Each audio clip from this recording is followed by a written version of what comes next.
한 영화의 장면이 떠오릅니다. 어떤 죄수가 평생 쇠사슬 제도의 쇠사슬 사회적 감옥에 묶여 살았어요. 그는 날마다 자유를 꿈꾸었지만 어느새 쇠사슬의 무게에 익숙해져 있었던 거죠. 그런데 어느 날 교도소장이 말했습니다. 이제 너는 자유다. 그런데 쇠사슬을 풀어주는 그 순간에 그 죄수는 두려움에 떨기 시작을 했습니다. 속으로 자문을 하게 되는 거죠. 자유란 과연 뭘까? 그는 사슬 없는 삶을 상상할 수가 없었기 때문이었죠. 출소를 한 이후에 아는 이도 거의 없고 관계는 끊어져 버렸고 그래서 그는 쓸쓸하게 줄을 목에 매달고 맙니다. 우리는 어떨까요? 현재 우리는 신분제 사회 속에서 살아가지는 않습니다. 그런데 우리 중 일부는 인생이 참으로 무상하다. 바쁘게 사는데 내가 없는 것 같은 그 무아의 세계에 살고 있지는 않을까 생각을 하게도 되죠. 모든 것이 변하고 모든 것이 덧없고 무상과 무아의 세계 속에서 허우적거리는 그러한 분들도 일부 있을 겁니다. 우리는 나라고 부르는 것조차 어쩜 고정된 실체가 아니라고 하는 것을 학교에서 배우곤 했지요. 그런데요, 이 허무와 공의 끝에 성경은 놀라운 소망을 선포하고 있습니다. 바로 영광의 자유죠. 오늘의 본문은 로마서 8장 18절에서 21절까지의 말씀입니다. 제가 한번 봉독해 올리겠습니다. 생각하건대 현재의 고난은 장차 우리에게 나타날 영광과 비교할 수 없도다. 피조물이 고대하는 바는 하나님의 아들들이 나타나는 것이니 피조물이 허무한데 굴복하는 것은 자기 뜻이 아니요 오직 굴복하게 하신 이로 말미암음이라. 그 바라는 것은 피조물도 썩어짐의 종로듯 한 데서 해방되어 하나님의 자녀들의 영광의 자유에 이르는 것이니라. 오늘 본문의 말씀을 좀 더 들여다볼까 합니다. 18절에서 우리가 함께 읽었는데 현재의 고난과 미래의 영광의 비교 불가능성에서 얘기하고 있죠. 우리 각자가 겪고 있는 그러한 고난과 고통과 고비, 현재 진행형인데 나름의 고통을 말하고 있죠. 헬라어 배경 가운데서 이 고난이라고 하는 말은 어떤 뜻이냐면 당연히 현재에 벌어지고 있는 순환이죠. 고통이죠. 이거에 연관돼서 영광이라고 하는 이 말은 하나님의 본질적인 광채와 무게감을 얘기합니다. 비교할 수 없도다. 고난과 앞으로의 영광을 비교할 수 없도다. 문자적으로 가치가 동등하지 않다라고 하는 말이에요. 가치가 동등하지 않는다고 하는 말을 일렬로 병렬로 내놓았던 것 자체가 우리의 삶에 있어서 현재의 고난과 미래의 영광, 비교할 가치가 없는데 우리는 비교하고 있는 그러한 상황 속에 있다고 하는 것을 사도 바울은 우리에게 알려줍니다. 수학적 계산을 시도하고 있는 것이 바로 사도 바울이죠. 현재의 고난을 한쪽 저울에 미래의 영광을 또 다른 쪽에 올려놓고 있어요. 그런데요, 그런 놀라운 결론을 내립니다. 비교 자체가 불가능하다. 이것은 우리에게 단순한 위로가 아닙니다. 우리가 세상을 바라보고 있는 기준점을 바꿔야 한다고 하는 그 전환에 대한 선포를 사도 바울은 우리에게 알려주고 있죠. 한번 생각해 보세요. 우리는 세월이 지나면서 알게 돼요. 모든 인간은 죽는다고 하는 것을 알게 됩니다. 요즘은 대부분의 많은 분들의 인생의 끝은 어디에서 보내시나요? 제 주변에는 요양원에서 맞이하고 있죠. 혹자는 어떤 분들은 나는 안 갈랜다, 나는 가지 않겠다, 요양원에 가지 않겠다, 요양병원에 가지 않겠다라고 그렇게 다짐을 하고 말을 해도 여러 여건상, 상황상 요양원이나 요양병원에 들어가고 있는 것이 우리의 실체이기도 하죠. 그나마 병상에 있는 시간이 단축될수록 감사한다고 하는 그러한 말을 듣게도 됩니다. 여러분, 우리 지금 겪고 있는 현재의 고난 대신 영광의 미래를 바라보며 지금 여기 어려운 이 길을 잘 통과해 나가길 주님의 이름으로 축복을 드립니다. 그래서 19절을 보게 되면 피조물의 간절한 기다림이 기록되어 있어요. 고대한다고 이 말이 되어 있는데 이 고대한다고 하는 말은 어떤 거냐면 목을 쭉 빼고 애타게 기다리고 있는 모습을 나타냅니다. 그 이후에 벌어지고 있는 말은 하나님의 아들들이 나타난 것이다. 고대하고 있는데 뭘 고대하나? 하나님의 아들들이 나타나기를 기대한다. 숨겨진 것이 그 계시가 드러나길 기다린다고 하는 이 사도 바울의 말. 근데 우리는 무엇을 기다리고 있습니까? 온 피조 세계가 발끝에 서서 목을 길게 빼고 무언가를 기다리고 있다. 여러분들은 뭘 기다리고 계시나요? 우리 자녀들, 하나님의 자녀인 우리들, 하나님이 주신 우리의 자녀들, 딸과 아들들, 진정한 모습으로 드러나는 그 순간을 기다리고 있는 것은 아닐까 싶어요. 예를 한번 들어보겠습니다. 마치 해외에서 일을 하다가 고향으로 돌아오는 딸이나 아들, 손자, 손녀가 있어요. 할아버지, 할머니가 돼서 혹은 아버지, 어머니가 돼서 공항에서 기다리고 있죠. 그 모습을 한번 떠올리는 겁니다. 마치 겨울나무가 봄을 기다리듯이 혹시 행여나 잃어버린 줄 알았던 그러한 아들과 딸이 집으로 돌아오는 풍광, 누가복음에 나와 있는 잃어버린 탕자가 돌아오는 그러한 부모의 심정을 갖고 무엇을 기다리고 있는 부분, 우리의 사랑이 완성이 되는 모습이 이루어지기를 주님의 이름으로 축복을 드립니다. 이런 간절함, 기다림에도 불구하고 사도 바울은 20절에 허무에 대한 굴복을 언급하고 있어요. 허무하다고 하는 건 어떤 거예요, 여러분? 목적이 없다고 하는 부분이죠. 무의미하다고 하는 거예요. 덧없다고 하는 부분이죠. 여기에 굴복한다고 하는 것은 수동적인 거죠. 강제로 복동당하고 있다고 하는 걸 알려줍니다. 그런데 허무한 데 굴복하는 것이 우리의 자발적이지 않은, 우리의 뜻대로 된 것이 아니라고 사도 바울은 우리에게 얘기하고 있는데 머리를 갸우뚱하게 되죠. 허무하다고 우리가 얘기를 하고 있는데 이 허무하다고 말하는 것 자체가 우리 각자의 뜻이 아니라고 얘기하고 있어요. 여기서 사도 바울은 타종교의 재행무상이라고 하는 말, 모든 것은 덧없다, 늘 항상 언제나 그렇지 않다, 한결같지가 않다 라고 하는 그 유사한 현실 인식을 보여주기도 하죠. 우리가 주변을 살펴봐도 피조물은 허무함에 종속되어 있는 것처럼 보여요. 허무함이라고 하는 것은 어떤 거예요? 모든 것이 변한다, 썩는다, 결국은 사라진다. 그런데 여기서 중요한 차이를 사도 바울은 말하고 있습니다. 이 허무함은 피조물 자신의 선택이 아니라고 얘기하고 있죠. 20절 하반절을 보게 되면 굴복하게 하신 자, 그분이 하나님의 심판이라고 하는 심판적 결정을 얘기하고 있어요. 마치 창세기 3장 17절 19절을 떠올리게 합니다. 아담과 하와가 나옵니다. 이 아담과 하와라고 하는 것은 남편과 아내일 수도 있지만 아담이라고 하는 말은 인류라고 하는 뜻이고 하와라고 하는 말은 생명이니 생명 있는 이 인류는 평생에 수고해야 된다고 하는 것을 알려주죠. 그 땅에 소산을 먹어야 된다고 알려줍니다. 근데 그 땅에는 가시덤불과 엉겅퀴가 있을 것이기 때문에 헤쳐나가야 한다고 하는 것을 알려주게 되죠. 그래서 얼굴에 땀이 흐를 것이다 라고도 또한 얘기하고 있습니다.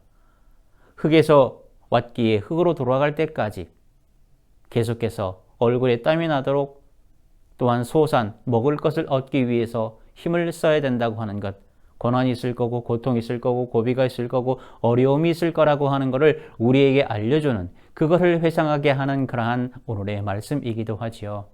여러분, 우리 인생은 영광을 향하여 나가는 동시에 현재 그 고난도 함께 있음을 잊지 않고 둯대를 향하여 행진해 나아가는 것임을 다시 한번 기억하길 주님의 이름으로 부탁을 드립니다.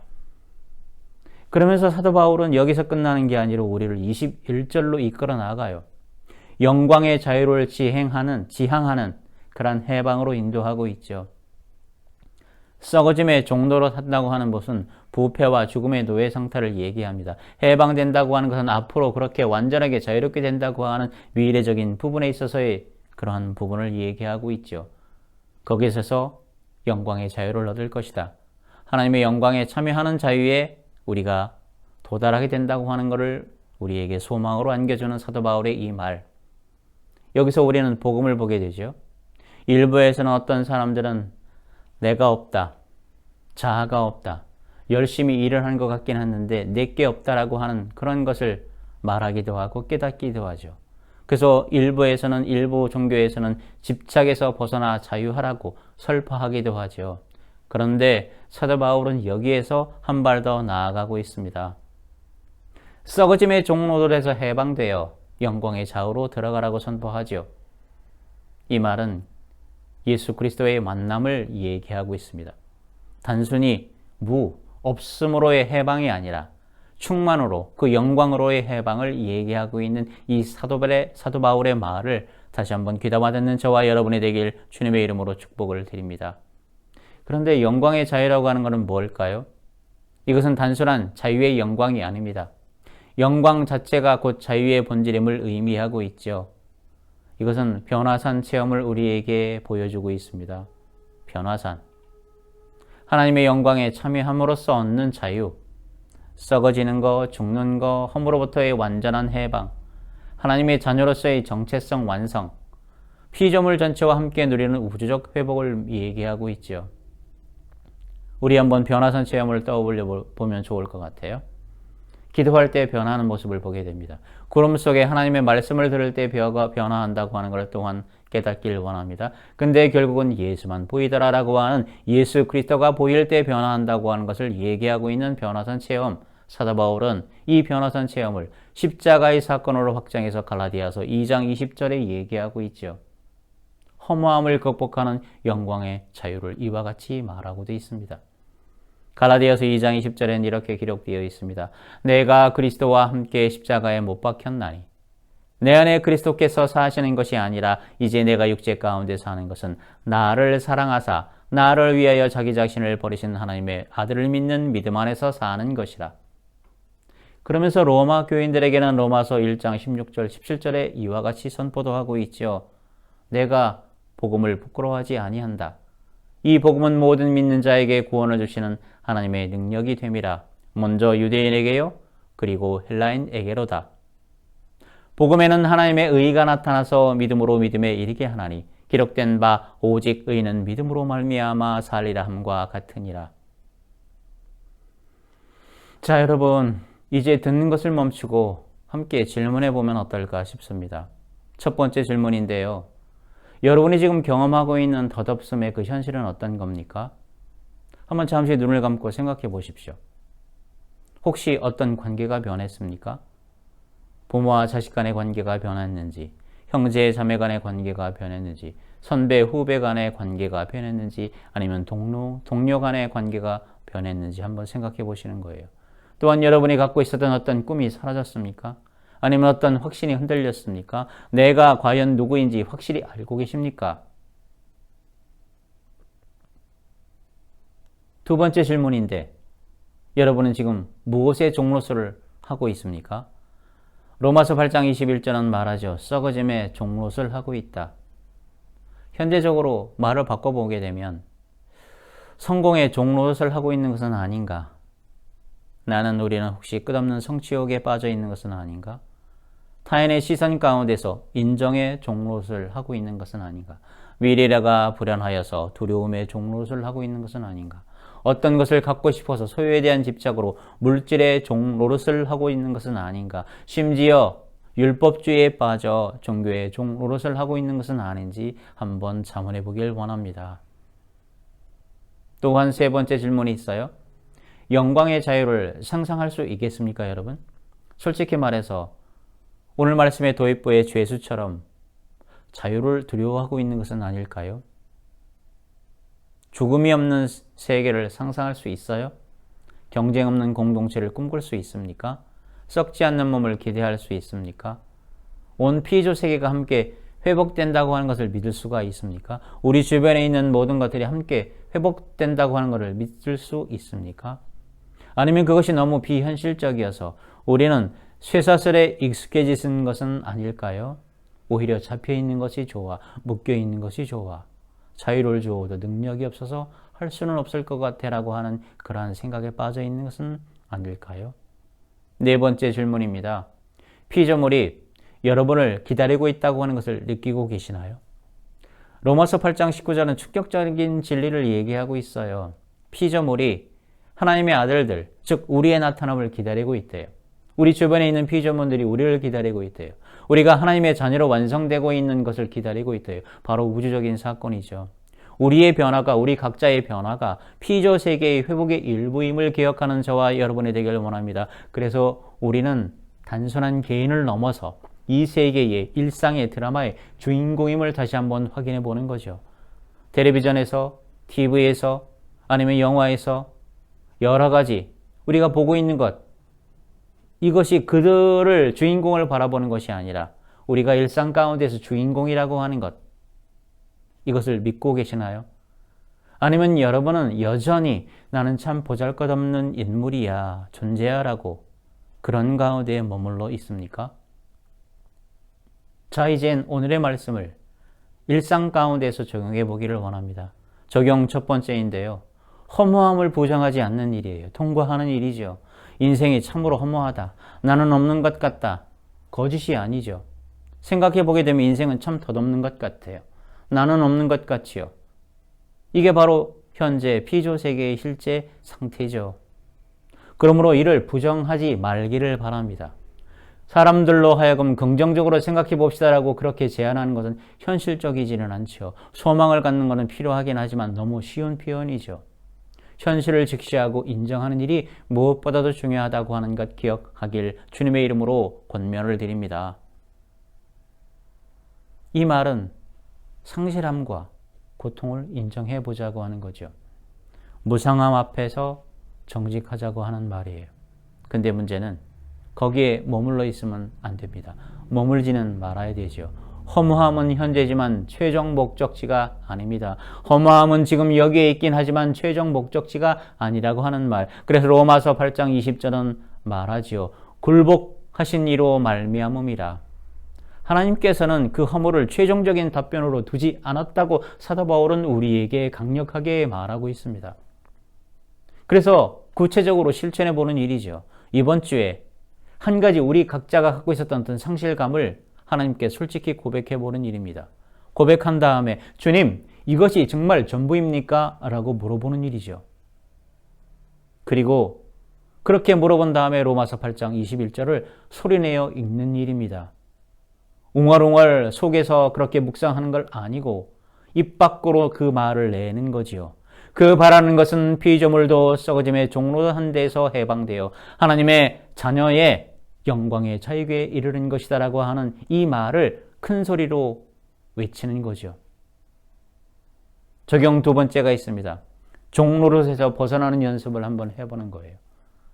영광의 자유로 가는 것은 미래의 것만 아닙니다. 현실은 어려운데 언젠가 도착할 수 없는 그 영광의 자유에 우리가 그것만 바라보고 갈 수 있나라고 얘기하는 데 있어서 로마서 8장 2절은 우리에게 이 부분을 알려주죠. 이미 생명의 성령의 법이 너를 죄와 사망의 법에서 해방하였다고 얘기하고 있습니다. 생명의 성령의 법이 이미 우리를 죄와 사망의 법에서 해방하였다고 하는 이 말을 다시 한번 우리가 받아들이고 이 말씀 가운데서 현재 지금 이 가운데에서 어려움이 있다면, 고통이 있다면, 고비가 있다면 이 말씀으로 다시 한번 해방된 길을 나아가는 저와 여러분이 되기를 원합니다. 그래서 다시 한번 우리 각자에게 묻는 거죠. 나를 묻고 있는 것이 무엇인가? 나를 어렵게 하고 있는 것이 무엇인가? 이런 실천을 해보는 거예요. 작은 해방을 선언하는 거죠. 이번 주에 한 가지 두려움에 맞서 보시는 일입니다. 예를 한번 들어볼까요? 나는 이제 더 이상 다른 사람의 인정으로부터 내 가치를 증명하고 싶지는 않다. 또 하나가 있습니다. 나는 무언가 완벽하게 해야 한다고 하는 그 거짓 신에서 자유로워지겠다 라고 그렇게 그 두려움에 맞서서 선포해 보는 일이죠. 두 번째는 피조물과의 연대예요. 이 말은 과연 어떤 걸까? 로마서 8장 19절 22절은 우리와 피조물이 함께 신음하고 있다고 알려주죠. 함께 해방되어야 된다고 알려줍니다. 이번 주에는 피조세계, 우리가 주변에 보고 있는 어떤 환경적인 부분들, 꽃에 물 주는 거, 나무를 가꾸는 부분, 에너지를 절약하는 부분, 또한 땅에 떨어져 있는 쓰레기를 줍는 부분. 이것은 단순한 환경운동이 아니라 우리가 이 자연세계와 연결되어 있다고 하는 것, 관계를 맺고 있다고 하는 것, 영광의 자유공동체 안에 이 모든 것들이 들어있다고 하는 것을 생각나게 하는 것이죠. 적용 세 번째입니다. 소망의 공동체를 형성해 보는 일이죠. 영광의 자유라고 하는 것은 개인적인 구원이 아니에요. 그걸 넘어서 있어요. 로마서 8장 21절은 말하죠. 하나님의 자녀들의 단수가 아니고 복수예요. 영광의 자유를 말하고 있습니다. 내가 자유로워지는 것뿐만 아니라 옆에 있는 사람들, 우리가 함께 자유로워져야 된다고 하는 것을 얘기하는 것처럼 우리가 이걸 듣고 무엇을 해야 되냐면 취약함을 나누는 작은 모임에 참여하는 일이죠. 이번 달에 한 명이나 혹은 두 명, 세 명 한번 만나서 물어보는 일이죠. 여러분은 당신을 먹고 있는 것이 과연 무엇입니까? 라고 대화하는 일이에요. 식사에 초대하는 일이에요. 차담에 초대하는 일이에요. 커피 먹는 데 초대하는 일이죠. 이것이 바로 초대교회가 갖고 있었던 사귐이고 교제고 우리로 하여금 나 혼자만 이런 어려움을 겪고 있는 것이 아니다. 저 사람 옆에 있는 사람도 비슷한 것들을 겪고 있다라고 하는 것을 나누는 그러한 모임이 되겠습니다. 두 번째는 종로도 하는 이들과 연대하는 일이죠. 누가 여전히 억압과 불의함에 있는지 살펴보는 일이에요. 저보다 우리 각자보다 좀 빈곤한 사람들, 소외된 분들이 있다고 하게 되면 찾아보고 연락하는 일이죠. 그들의 해방이 곧 우리들의 해방임을 로마서 8장 19절 21절 우리가 함께 읽었던 이 말씀은 얘기하고 있습니다. 일주일이 너무 멀다면, 일주일이 너무 우리로 하여금 가깝게 느낀다면 한 달에 한 번 그들을 위한 구체적인 행동을 하는 저와 여러분이 되길 원합니다. 그런데 중요한 건 뭐냐면 아직은 아니지만 이미 시작된 사이에서 우리가 긴장 속에서 살고 있다고 하는 것을 인지하는 일이지요. 이미 성령을 통해서 우리는 첫 열매를 받았습니다. 아직은 우리가 여전히 몸의 구속을 기다리고 있지요. 그래서 긴장 속에 살고 있어요. 완전하지 않음을 인정하는 일이죠. 변화를 경험하는 일입니다. 고난을 회피하지 않되 소망을 놓지 않는 일이죠. 현실을 직시하되 오히려 미래에 뿔을 두고 살아가는 우리가 돼야 한다고 오늘 성경은 우리에게 도전을 주고 있습니다. 그래서 우리는 매일 이렇게 기도하는 것입니다. 주님, 오늘 제가 경험하는 무상함 가운데서도 영광의 자유를 맛보게 해 주시옵소서. 아직 완성되진 않았지만 이미 시작되었음을 믿습니다. 이러한 기도를 매일 하는 것이죠. 자, 이제 우리 결단할 시간이 되었습니다. 듣는 것에서 사는 것으로, 개념에서 삶으로 넘어가는 순간입니다. 결단 첫 번째, 나는 허무가 최종 답이 아님을 선포하는 일입니다. 결단 두 번째, 나를 묶고 있는 한 가지 종롯을 끊어내는 일입니다. 결단 세 번째, 영광의 자유공동체에 참여하는 일이죠. 나는 혼자 자유로워하지 않겠다. 나는 하나님의 자녀들이 공동체와 함께 온 피조 세계와 함께해서 영광의 자유를 향해 나아가겠다. 나는 취약함을 나누고 서로의 짐을 조금씩 믿음의 분량대로 지면서 억압받는 이들과 함께 하겠다라고 하는 이거를 고백하는 일이겠지요. 결단 네 번째입니다. 중요한 것은 내일부터 하는 것이 아니라 오늘부터 시작하는 일이죠. 오늘 저녁 로마서 8장 18절 21절을 다시 읽기를 권면합니다. 오늘 밤 당신을 묶고 있는 것을 하나님께 내어놓으십시오. 이번 주 한 사람과 이 메시지를 나누는 우리가 되기를 원합니다. 또한 이번 달 한 가지 구체적 해방의 행동을 하는 저와 여러분이 되기를 원합니다. 지금 당장 우리가 할 수 있는 것이 있어요. 예배 끝난 다음에 스마트폰에 알람을 설정하는 일이죠. 매일 오전 8시 로마서 8장 21절을 읽겠다. 나는 영광의 자유를 향해 나아가겠다라고 하는 것을 적는 일입니다. 이와 같이 새롭게 허무한 것에서 벗어나서 영광의 자유를 향해 나아가는 저와 여러분이 되길 주님의 이름으로 축복을 드립니다. 기도하겠습니다. 고마우신 하나님 아버지 감사합니다. 우리가 살아가게 되면 인생 참 더덥다. 내가 바쁘긴 한데 내가 없는 것 같다라고 하는 여러 가지 생각 가운데서 우리가 비참해지고 허무한 가운데 살아가지만 그럼에도 불구하고 오늘 사도 바울이 로마 교인들에게 알려주었던 것처럼 우리에게 전해주는 것처럼 그것을 벗어나서 영광의 자유로 가는 그러한 예수 그리스도의 십자가가 있음을 기억하는 우리가 되도록 만들어 주시옵소서. 그 빛을 향해서 오늘도 한 발, 두 발 앞으로 표대를 향해서 나아갈 수 있도록 만들어 주시옵소서. 이 모든 말씀 주 예수 그리스도의 이름으로 기도 올리옵나이다.